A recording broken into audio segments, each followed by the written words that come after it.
নমস্কার, আমার আপনজনেরা, রুদ্রবার্তায় আপনাদের সকলকে স্বাগত জানাই। আমি রুদ্রপ্রসাদ ব্যানার্জি।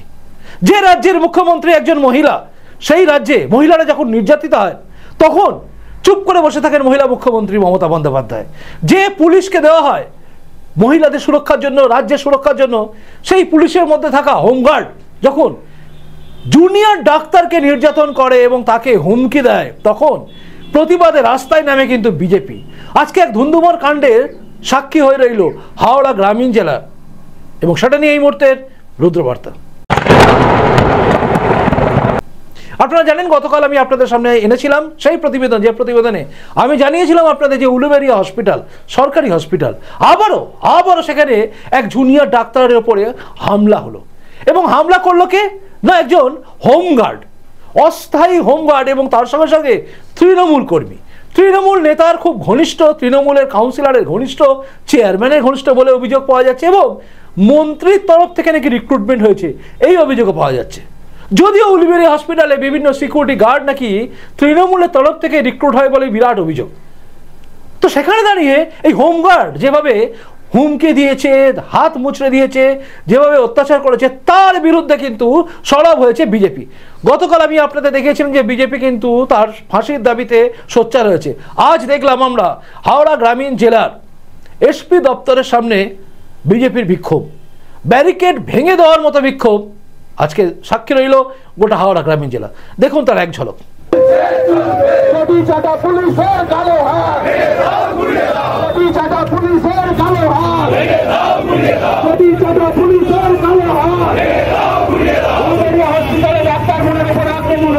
পুলিশ প্রশাসন জবাব দাও, আক্রমণকারীদের অবিলম্বে গ্রেফতার করতে হবে, আক্রমণকারীদের গ্রেফতার করে উপযুক্ত সাজার দাবিতে আজকে ডেপুটেশন চলছে, লড়াই চলছে, সংগ্রাম চলছে,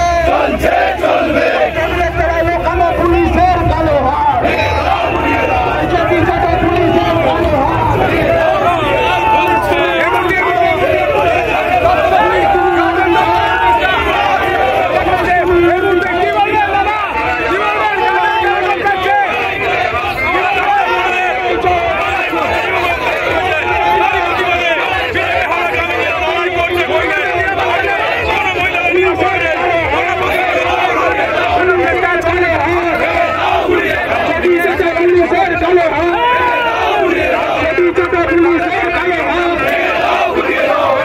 পুলিশের কালো হাত।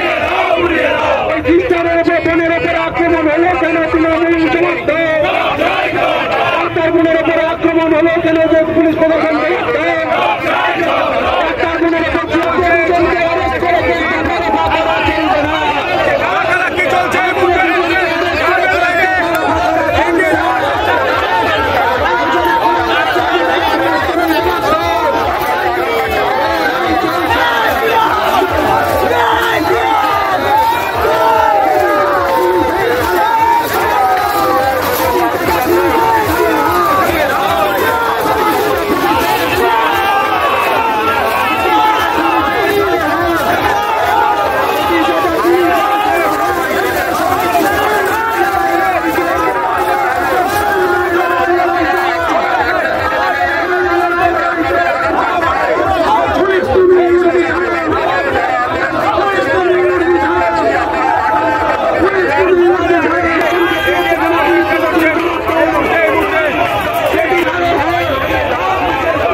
বিজেপি সমর্থকরা রয়েছে।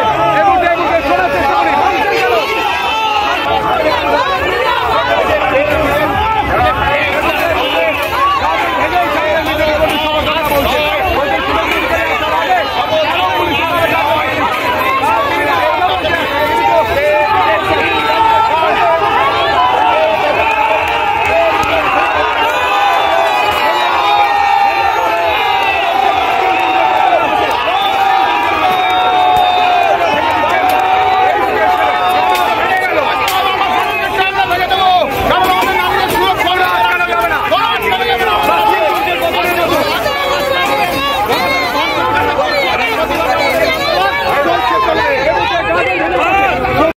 দেখলেন এই হাওড়া গ্রামীণ জেলার বিজেপি সভাপতি দেবাশিস সামন্তের নেতৃত্বে আজকে যে বিক্ষোভ সমাবেশ হলো বা বিক্ষোভ মিছিল হলো বা বিক্ষোভ যেটা ঘেরাও করার কর্মসূচি ছিল সেটা হলো তখন কার্যত আমরা দেখলাম যে কর্মীদের মধ্যে সে প্রবল একটা কি বলবো প্রবল একটা ক্রোধ, যে ক্রোধটা হওয়া স্বাভাবিক, প্রতিটা মানুষের এই ক্রোধ হওয়া স্বাভাবিক, কারণ প্রত্যেকটা মানুষের কাছে আঁতে লাগার মতো হয়েছে। কারণ একজন জুনিয়র ডাক্তার, আবারও বলি আমি আপনাদের, নিজের বাড়ির পরে যেটা কর্মস্থল সেটা প্রত্যেকের কাছে বাড়ির সমান হয়, আর সেটা যদি সরকারি হসপিটাল হয় তো সেটা তো সবচেয়ে বেশি নিরাপদ বলে মনে হয়। কিন্তু আরজিকর কাণ্ড দেখার পরে আমরা বুঝে গেছিলাম যে সরকারি হসপিটাল হোক বা অন্য কোনো জায়গা নিরাপদ নয় কেউ, কারণ সব জায়গায় ঘাপটি মেরে বসে থাকে শেখ বাবুলালের মতো লোকেরা বা সঞ্জয় রায়ের মতো লোকেরা, যারা হায়নার মতো ঝাঁপিয়ে পড়ে মহিলাদের দেখলে।